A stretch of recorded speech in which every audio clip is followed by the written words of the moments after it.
Welcome to Our WellSpring. I am your host, Uva Coles. In this episode, mi corazón, my heart is beyond thankful for the opportunity to be in conversation with Kersy Azocar, President and CEO of Greenline Access Capital. With over 16 years of experience in the financial industry, Kersy takes a moment to share her reflections on how her leadership, her agency, voice, and strength continue to evolve as she gains added clarity, experience, and the opportunity to learn from other leaders along the way. You will hear how this leader leverages her passion and a commitment to support and lift immigrant businesses, especially in the Latino community, to level the playing field for more women-led and BIPOC businesses in Philadelphia. Join me as we hear Kersy's origin story, her truths, sus verdades, her vulnerabilities, her values, and how she lifts heart power as a leadership competency. Let's learn. Let's begin with honoring your family's naming of you. I want to make sure that I'm pronouncing your name adequately. So for everyone who might be listening to Our WellSpring, tell us your name. Yes, my name is Kersy Azocar. Kersy Azocar. Bello.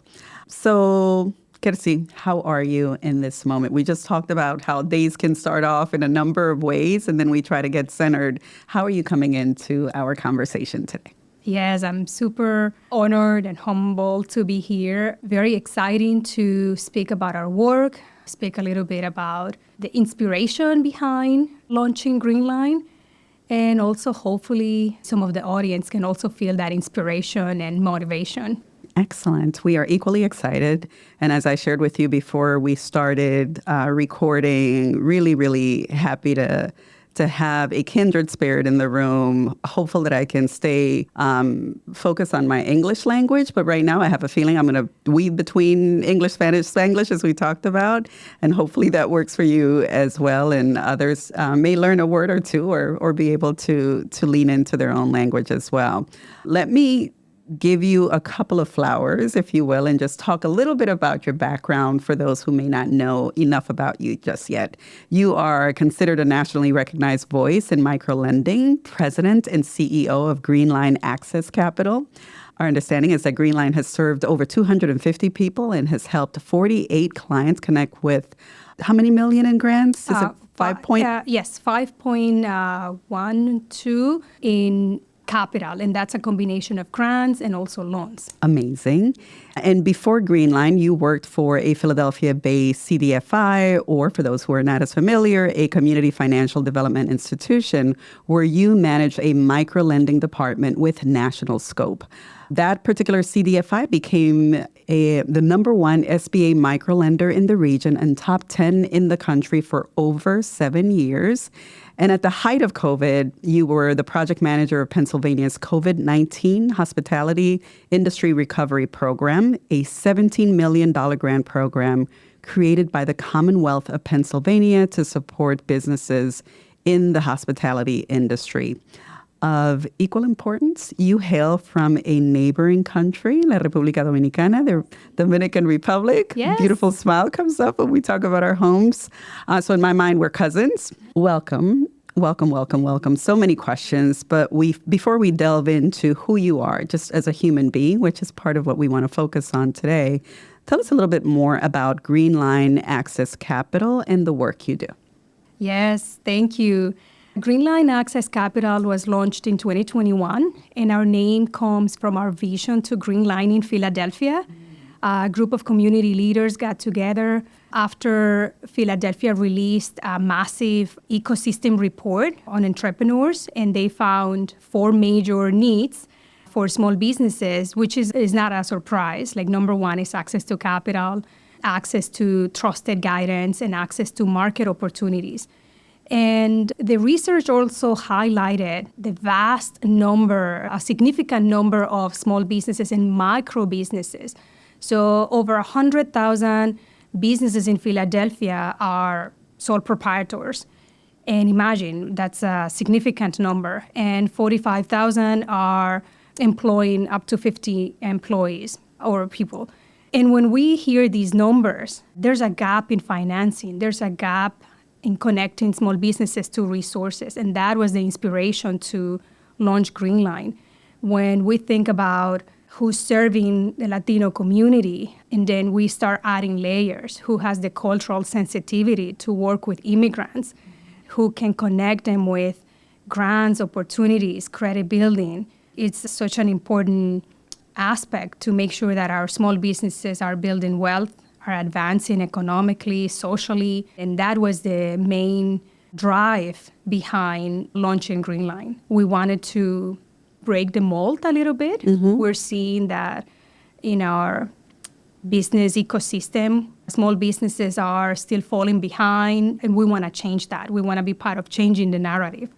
It occurs to me how integrated the work that you do is this concrete work with this cultural sensitivity and the importance of stepping into the role that you have, understanding the community's needs, understanding how the community even thinks about this work. Can you share a little bit about how your understanding of that cultural sensitivity came to be? Yes, that's a great question, because as a Latina from the Dominican Republic, we're in a way very homogeneous. So when you migrate to the United States and you see so many different cultures and you interact with people from Panama, Mexico, Colombia, is a totally different experience, especially what we're used to seeing on TV. And in my case, the more I interact with the different cultures, the more I fall in love with the person behind that story and what makes us one. Because here in the United States, we're all Latinos, Hispanos, regardless of where we're from. And that also makes me feel like it gives me more pride. I think also it makes the connection a lot easier because I see the struggles. Even though we're from different countries, you can see that certain cultures suffer more than others when it comes to accessing capital or building wealth or being connected with resources. So in my case, I don't want that. Regardless of where you're from, regardless of your background, at Greenline, we want to give you the highest level of respect, the highest level of service to make sure that you know you matter. And it doesn't matter where you're from, we're going to try to help you. I think the more I interact with the different cultures, the more I appreciate it. And then it makes me feel happier to be part of that experience. That makes a lot of sense. It makes a whole lot of sense. I am thinking about your own journey. You mentioned being an immigrant and coming to the United States. So as you know, we are delving into origin stories.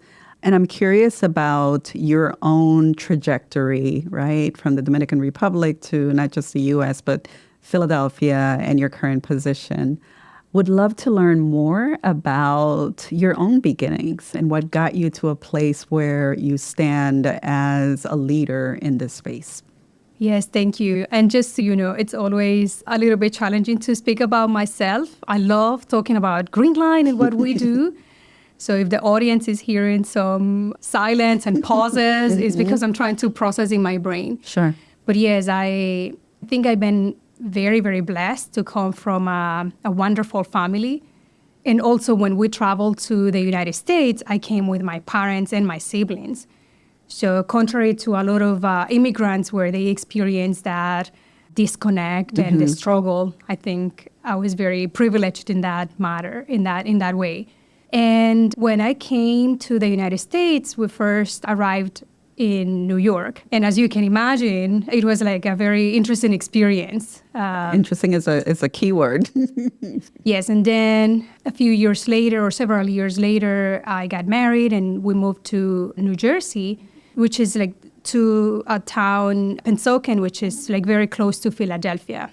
So I arrived to New York, then I moved to New Jersey, and I worked at a bankruptcy office. I want to highlight this. And then after that, I was a loan officer. So imagine the transition, oh my goodness, I was working with clients experiencing this financial trauma. And now I'm able to empower people with giving them a loan, funds to buy their own home. Completely different sides of the industry and approaches. And I love that. Just having that, I guess, power in a good way, using it in a very responsible way. And then I was able to do business loans, and that was even better. Because when we think about our small businesses, they struggle so much. And the impact of giving them access to capital is so big that I really enjoyed being part of that change. And what I would like to highlight is that throughout my professional career, I discovered that I had to change my old ways of how I was brought up, because it's very different how you interact with people in the United States and how you interact with people in the Dominican Republic. Tell me a little bit more about that. I can give you a great example. I was always taught, my dad was always very proud of instill in us ethical, like a strong ethical, roots, right? And you work hard and you give your 1,000%, 100% is not acceptable, and you never ask for a raise, you earn it. So you can imagine in the United States how that could be challenging, because here you have to ask, you have to demand. And I was experiencing that when I was working at the financial institution. I wasn't always like a manager or a director. At a point, I was at the bottom of the, I guess, in one of the lowest positions, because I was always waiting. You're going to give me what I deserve or what I have earned. Kind of following in your father's principles that you work hard, you earn it, and it is given to you. Yes. And then in 2014, I had a life-changing experience because I was part of a leadership training. And that was amazing. I was able to interact with other Latino, with leaders, and really, just learn new things and get to know more things about myself. And I'm like, okay, wait a minute. Let me see. Let me demand. Let me ask. And that was the key. After that, I remember my boss, I asked him, why I'm not a director? He's like, you never asked. Wow. You never asked. And I'm like, why don't I have a raise? You never asked. Like, what? So I think I would like to highlight that to people that are hearing this story. And it's not a one-size-fits-all. Everybody has a different story. But I think you have to first know your value, and also know that it's not always with bad intentions that people don't promote you or don't give you what you deserve, that you have to ask. And again, that was a life-changing experience, because after that, it opened so many doors. And then the department was able to produce a lot of loan volume. The staff worked very cohesively. So it also had a domino effect on everything else. I imagine that while some of this was cultural, right? You grew up understanding your relationship with work one way, right? And your father instilled certain values. I wonder if gender also played a role in this question of asking, right? And whether or not you were supposed to ask. I'm wondering if you could react to that in some way. Yes. I'm actually collaborating on an article for women and the wage gap. Very interested. In the same year, I met Diane from Women's Wage. She's the president of a nonprofit organization here in Philadelphia. And that was the first time I learned about that concept. I'm like, how is that possible? Yes, the gender wage gap. And I'm like, it's 2014. How is that possible? So when I'm like, okay, so I'm a manager. I'm managing all these group of people. So when I checked how much money we are making, one of my staff was making more money than me, and he happened to be a man. So I'm living proof that yes, that's still going on. And then it took me several months to challenge my boss and tell him wait, what's going on, to make sure that was, let's say, corrected or changed. And you don't know what you don't know. And this is part of the research that I've been doing. So Latinas, they make 57 for every dollar that a white man makes, and African American around 63 or 64, I believe. So imagine you're doing the same job or sometimes more, and you're not compensated the same way, but also you don't know that that's the salary that you should be earning. So that's why I find that concept so irresponsible and unjust. And it's still going on, unfortunately. It's not, especially in the financial industry. And with this, I would like to say that it gives me an opportunity now being in Greenline to change that and to be part of that.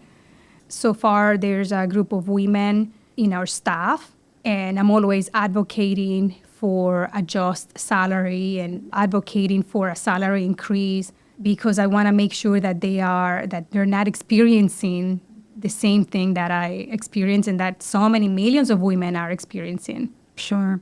You're making me think about your industry, especially. And I mean, I think it's fair to say that it is male dominant. And so women may find themselves in a space where we are, beyond the gender wage gap. There's so many other challenges and ways in which who we are interact with our experience of the workforce. Can you talk a little bit about just that intersectionality, the scaffolding of gender, race, age, what you have experienced, and also how you are working to rectify some of that now that you have an opportunity to lead the way for other women and other people in general, because the impact is on everyone. Yes. I have a soft spot for for women in my heart because the more you read and the more you research, like, the sadder, es más triste. Like, it gets very sad when you see all the struggles and the disadvantages. And the worst part is, like, in my experience, two things: not having a name for something, like the imposter syndrome. Like, now that I know what that is, I can't just kill it and like, no, you're not gonna. So like that little voice saying, oh, you cannot do this, you don't have the experience, you don't have the capacity. Like, now I can identify it in my brain and just shut it down. Sure. And that naming is so important as well, right? Naming it, yes. And also is like the invisibility. I didn't even know that I was underpaid and that one of my staff was making more money than me. So knowledge is power. But if we don't know that there's even an opportunity, like, how can I find out? Like, that's the disconnect. Because if you give me an option, like, look, this is your salary, and John Doe is going to make more than you, and I still take the job, like, that's on me. But when that information is invisible, when that situation is invisible, I think that's my fear.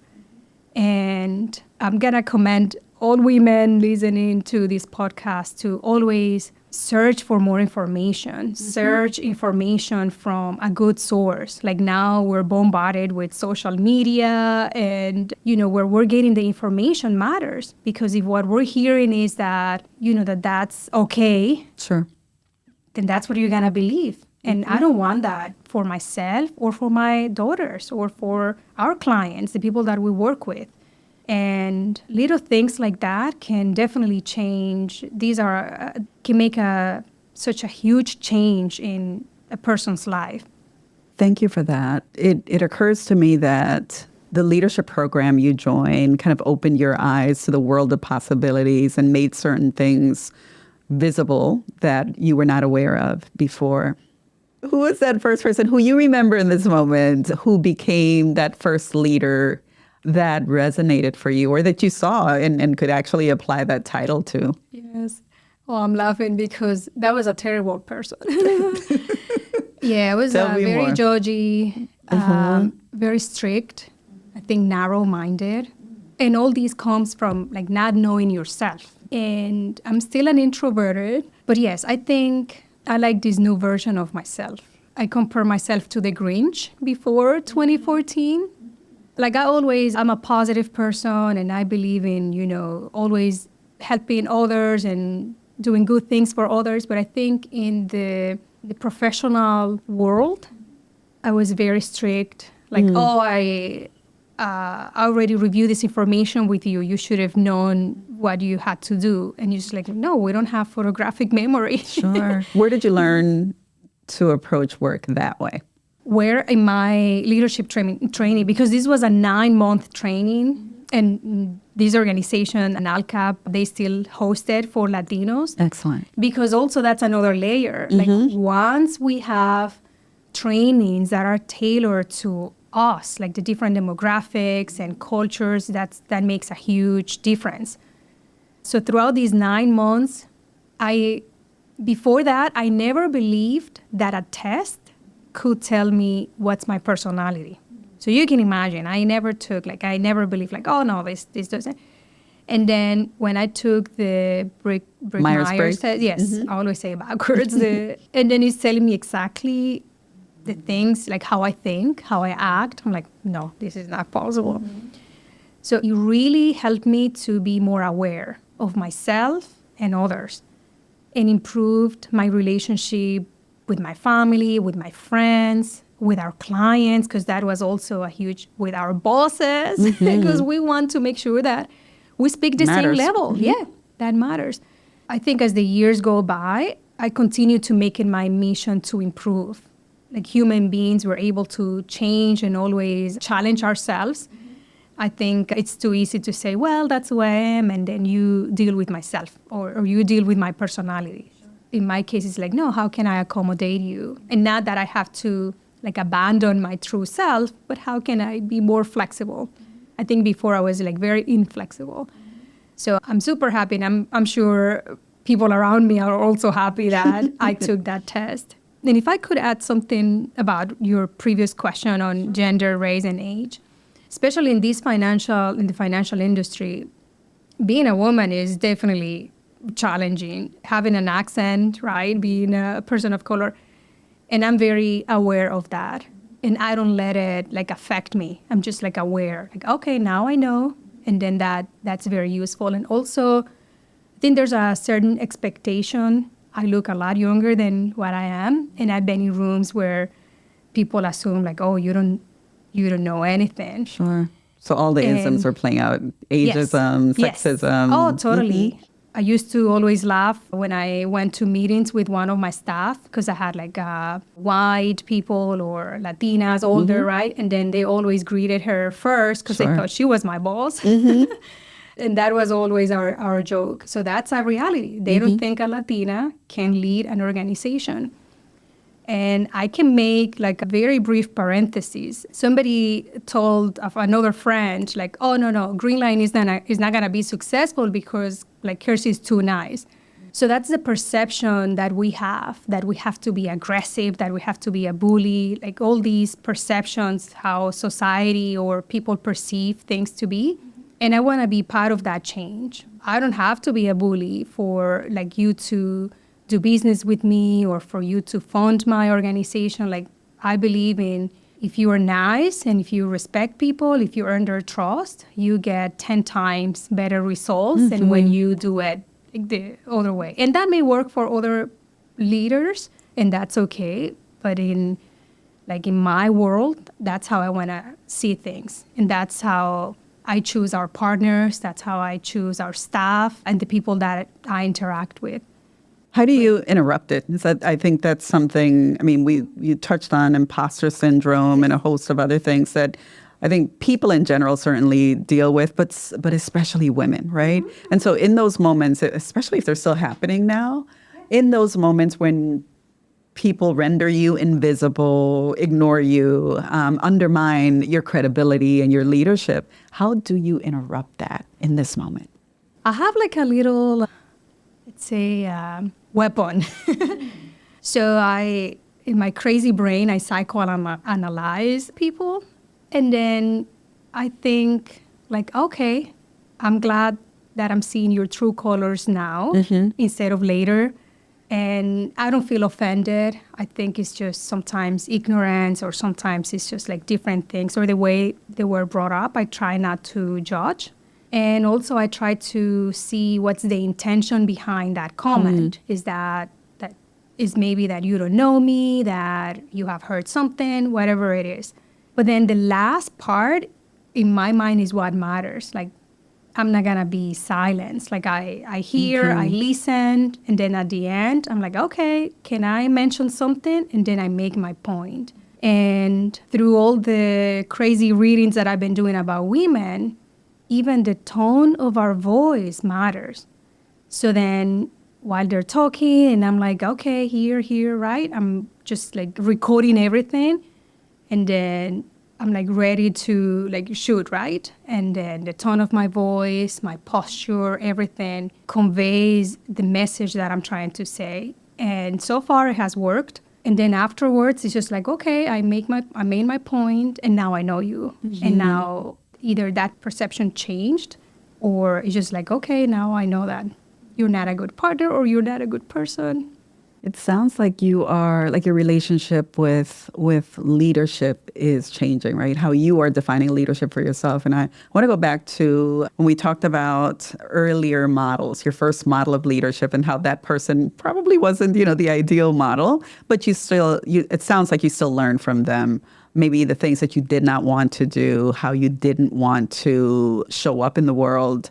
If you were speaking to a group of women about how leadership is working for you, how you step into your own brand of leadership, what would you say about what works, what you are trying to embody that is different from that thing you saw earlier on? Yes, I think the first word that comes to mind is being genuine. In my case, I think that's always the secret weapon. I don't have to pretend. And sometimes it's okay not to voice my opinion. It's better to listen, right? And always being yourself. I think in our society, we're bombarded with so many perceptions, not perceptions, but like we're pulled into so many different ways that we may lose our own self. So to me, I think being genuine is what has worked. And being always respectful. Like, I don't have to judge you. I'll respect your opinion. Everything has to come from a place of love. That's like also a big thing for me. I love that you are thinking about love as a leadership competency, right? That can kind of guide us in the right direction. Along those lines, I'm also thinking about mentorship, allyship, sponsorship. And again, in an industry where women are usually not in the highest leadership roles, have you found mentors, sponsors, allies, either in any gender? What has that experience been like for you? Yes, it's been interesting. Like in my journey after I completed my leadership training, I made it my mission to associate myself with people that had like that good energy, that had the same affinity in the sense that we're here to work and to have a positive impact and to do it well and to be more efficient and not let's just meet because we want to gossip around like whatever it's going on. I'm like, I don't have time for that. Let's work. Sometimes we forget that we are kind of like a product, and having a different perspective from somebody from the outside that is not judging us, that is not telling us what to do, is extremely important. So working with this executive coach has been an interesting journey because a coach is not telling you what to do. And when I came into the program, I'm like, okay, I have all these questions, I have all these things, and the coach is going to solve all my problems.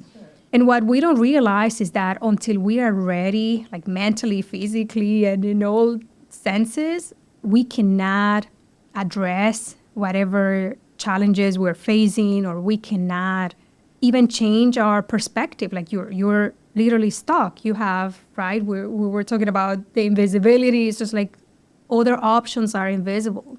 And I think something interesting is that it's not an instant change. Like it takes time, like 1 month and then 2 and then 3 and then 4. And then after 7 months, it's like, oh, I just had an aha moment and I've been overthinking, and that's okay.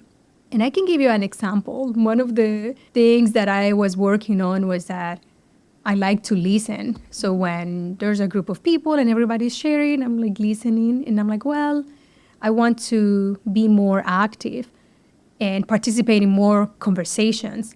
And throughout this journey, I realized like, I'm okay listening too. That's okay. I don't have to talk all the time, or I don't have to talk more. Like I'm okay. And that was very good to know about myself, because sometimes we're fighting to change, to improve. And sometimes we concentrate too much on the bad things and we don't try to exploit the good things that we have. So that was the thing, like the most important thing that I took from this. And that it never ends. Like now I think I see the value in the personal growth. Sure. From that angle. Because when you have a professional guiding you, I think it makes a huge difference. I can't help but think that you have invested a lot of time, energy, and your heart power into learning. And it sounds like it's serving you really well. And I appreciate you're mentioning some of the programs that have helped you, right? As I think about them, there is this, for the program that really work with Latinos, that there was a cultural layer that it was customized to suit your needs so that you could see yourself in the curriculum, see yourself in the work, and really then take off from there. So it sounds like 2014 was a pivotal year for you. Excited that happened. Yes. And then having an executive coach along the way. So at every point, it sounds like you've had the opportunity to have a program, a person kind of hold a mirror up and show you, one, that you're okay as you are, right? And then how to use who you are and kind of optimize your superpowers. And I'm sure there are listeners who probably could benefit from just having that mirror. I have a feeling that you're going to be a mirror for a lot of people that just need to hear that they are okay. So I appreciate what you have shared with us. If you were to think about, I want to come back to the work as we're closing out a little bit now that we know more about what's kind of powered your heart. If you were to think about your most ambitious dreams and aspirations for Greenline 10, 20, 30 years from now, what do you hope will happen as a result of the work you are doing now? Oh my goodness. Yes, I have a lot of many ambitious dreams.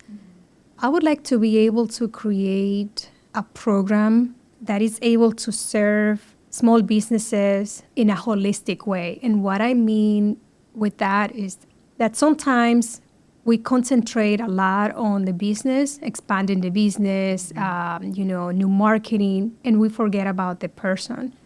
So the person is running the business, and maybe that person is facing depression, maybe that person is living in a bad neighborhood with high crime, or their children are not going to a good school. So how can you run your business when you're thinking about all these how can you run your business efficiently and grow it when you're thinking about all these other things? So how can we create a program that partners with the different organizations and kind of like a membership club, let's say, where small businesses are able to get these services and connected to professionals and have like different branches. Like one of the branches would be they need a business coach that's working one-on-one with them and is providing that extra level of support and teaching them how to do things. A lot of the clients we serve are very dependent on our services, and the same goes for organizations working with small businesses, and that's the reality. So how can we start changing that? Like now we're addressing 1, 2, or 3, or 5 things, but how can we address 10, 20, 30? Like very, very innovative ways to make small businesses reach next level faster and more efficiently. And then in addition to that, I would like to have like a business incubator space. Sometimes when we're working, like small businesses, particularly when they start a home-based business, they find it hard to make that transition. So how can we help them, especially in the food industry? If they own a small food truck and they can start, if we help them right, if they can start practicing before they go and open a business and spend all the money and face so many challenges. So things like that, I think, how can we change things that are not working or improve things that may need improvement, and also create new things that can help small businesses like reach a different level. Optimal levels. Yep. I appreciate your desire to go deeper, right? And have this holistic approach that really addresses the needs of the human being behind the business as well. Can't wait to see that happen 20, 30 years from now. We're wrapping up, but a couple of things are coming up for me. One is the fact that at the beginning of this conversation, before we started even recording, my phone was going off with my son asking about dinner. Your phone was doing its own thing with children and schedules. And so as we think and talk about whole people showing up, right? Life doesn't stop just because we're working, right? Those pressures, families, all of those other pieces are always in the background or the foreground. I am wondering for other women who might be listening to this and who are navigating, parenting or taking care of their own parents, caretaking in whatever that looks like for them, or just trying to be their best selves in this moment. What is your advice for that woman who is just starting off and maybe like you, there wasn't a mentor there, maybe the leader wasn't the ideal leader, but they have that light in them and that desire to do something absolutely wonderful and beautiful and impactful that will serve and support communities. What is your advice to a younger Kersy? Thank you for asking that. I would say always lean on people that are going to take you farther and have like a light in their heart. And also something that a friend always reminds me of is staying present. Sometimes when we're at home, when we're doing things where our minds are going, how can we stay present and give our 100% of whatever we're doing? I don't know if I'm making a good job articulating that, but I think for people that are listening, everybody has a different story, and what worked for me may not work for somebody else. So I think it's important to stay open-minded and search for more. Like if you are unhappy at your job, like why is that? Are you in the wrong position? Are you in the wrong place? If you are struggling financially, what are the other options? Maybe you want to become an entrepreneur, or maybe you're an entrepreneur and you don't know where to go. Like there's always, how can we get more? Like it's not okay to settle. Like how can we find that happiness? And I think staying positive and always do everything from that place of love. We come back to love as a leadership competency. I love that. A couple of quick questions as we close out. What are you listening to, reading, consuming, watching that you would recommend for others? It could just be fun TV. It doesn't matter. I'm smiling because my family and we've been watching a lot of Korean dramas, K-dramas, and K-pop too. I think I have 2 daughters and they're Gen Z, so that's, I guess, a huge trend. And we're making it like a family movie night, watching these series. And reading, I'm always reading financial articles. Like the more I read, I guess more surprised I am finding the information at how critical the situation of our small businesses is, especially in Philadelphia, that we continue to have high poverty rates and so many small businesses struggling.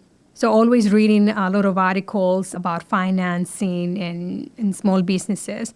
Is there a particular resource that you enjoy more than others? Yes, several, I guess, resources. The Small Business Administration has a lot of self-paced webinars and the newsletters where we can see up-to-date information and also up-to-date infographics on the state of small businesses. And I love that because the Small Business Administration is the largest organization working with small businesses, so we know it comes from a reliable source. The same thing with the different researches that foundations release. Pew Foundation recently released a very good research on 75 years in Philadelphia, how Philadelphia has changed in 75 years. And that's good to know. And there are others that don't come to mind. But yes, always like disinformation, particularly after COVID. I'm always looking for that information after COVID. Sure. Because how we're recuperating yes. And what the trends are. Excellent. Yeah. So a few quick questions, prompts for you to finish for me. I'll just throw a thing out, a few words out, and I'd love for you to finish the sentence in a way that makes sense for you. It will be easy, I promise. Financial health is?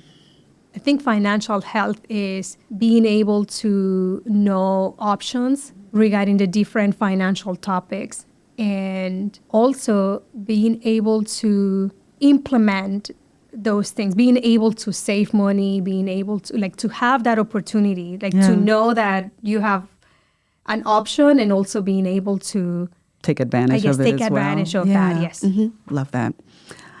I am grateful for? My family and the opportunity to be in this industry. I am paying attention to? The financial situation of small businesses. I am learning that? Things are better when you're surrounded by people that share your same mission. My final question or prompt, I am optimistic about? The future of our organization and how many people we can impact. What a beautiful place to land. Kersy, thank you. Muchas gracias. This has been absolutely beautiful. Again, when you start with love as a leadership competency, with figuring out who you are, and being comfortable, kind of standing in your truth and your power, I don't think you can go wrong. So I'm happy to follow you wherever you go, and hopefully others who listen to this will have an opportunity to learn from you and follow in your footsteps again. Thank you so much. Thank you for the opportunity, and likewise, looking forward to staying connected, and thank you for the opportunity. Appreciate it. It's our pleasure. Thank you for listening to this episode of Our WellSpring. This episode was produced by Spring Point Partners in collaboration with Witty Gritty and edited by Andrew Gormley. If you have thoughts on the conversation you just heard, want to share your own story, or if you have ideas on what we should talk about in future episodes, please check the show notes. You can find us at thespringpoint.com. Until next time, hasta la próxima.